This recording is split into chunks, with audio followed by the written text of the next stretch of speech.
지난 시간에 독보적인 존재가 되는 방법을 하나 알려드렸습니다.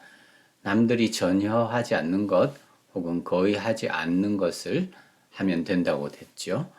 이번 시간에는 독보적인 존재가 되는 또 다른 방법을 알려드리겠습니다.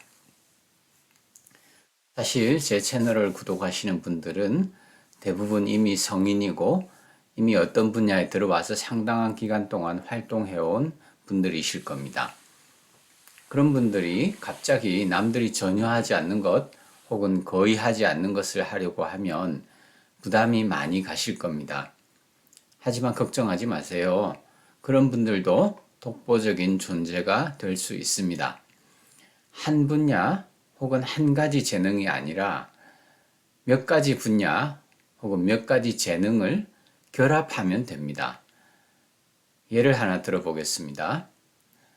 알렉산드라 보테스라는 사람이 있는데 어릴 때 미국과 캐나다에서 소녀 체스 리그에서 우승을 차지한 적이 있습니다. 하지만 그렇다고 세계 최고가 될 정도 실력은 아니었습니다. 실은 체스 랭킹에서 세계 2만 등 안쪽에도 들지 못하는 정도라고 합니다. 그걸 본인도 알아서 나이가 들어가면서 체스 쪽으로 한 우물을 파지 않고 일반 대학에 진학해서 다른 공부를 했습니다. 그래도 보테스는 체스를 워낙 좋아했기 때문에 그냥 재미로 자기 체스 게임을 어느 플랫폼에 스트리밍 하기 시작했습니다. 근데 그게 히트를 쳤습니다. 물론 그녀의 매력적인 성품, 말투 이런 것도 일조를 했고요.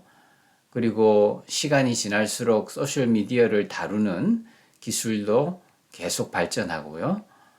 그 결과 보테스는 비록 체스에서는 세계 챔피언 근처에도 가보지 못했지만 세계 챔피언이 아니라 랭킹 2만 등 안에도 들지 못했지만 체스를 가지고 체스 세계 챔피언보다 돈을 더 많이 법니다. 이 이야기는 체스 분야에서 최고도 아니고 그렇다고 독보적인 존재는 더더욱 아닌 그저 상당히 재능이 있는 정도인 사람이 체스에 대한 재능을 몇 가지 다른 재능들과 결합함으로써 독보적인 존재가 될 수 있었다는 것을 보여줍니다. 이때 결합하는 재능들의 조합이 흔하지 않으면 더 좋겠지요. 예컨대 과학자인데 다른 사람들에게 설명을 잘 한다든지 건축가인데 마케팅 재능이 있다든지 하는 식으로요. 제가 매우 존경하는 최재천 교수님은 유튜브에서 매우 인기가 있으신데 그건 훌륭한 과학자이시면서 동시에 과학을 아주 친근하게 알기 쉽게 설명을 잘 해주시니까 그런 것이 아닐까 싶습니다. 이렇게 사람은 누구나 한 가지 재능만 있는 것이 아니고 몇 가지 재능이 있습니다. 그중 어느 한 가지에서 세계 최고나 독보적인 존재가 아니어도 괜찮습니다.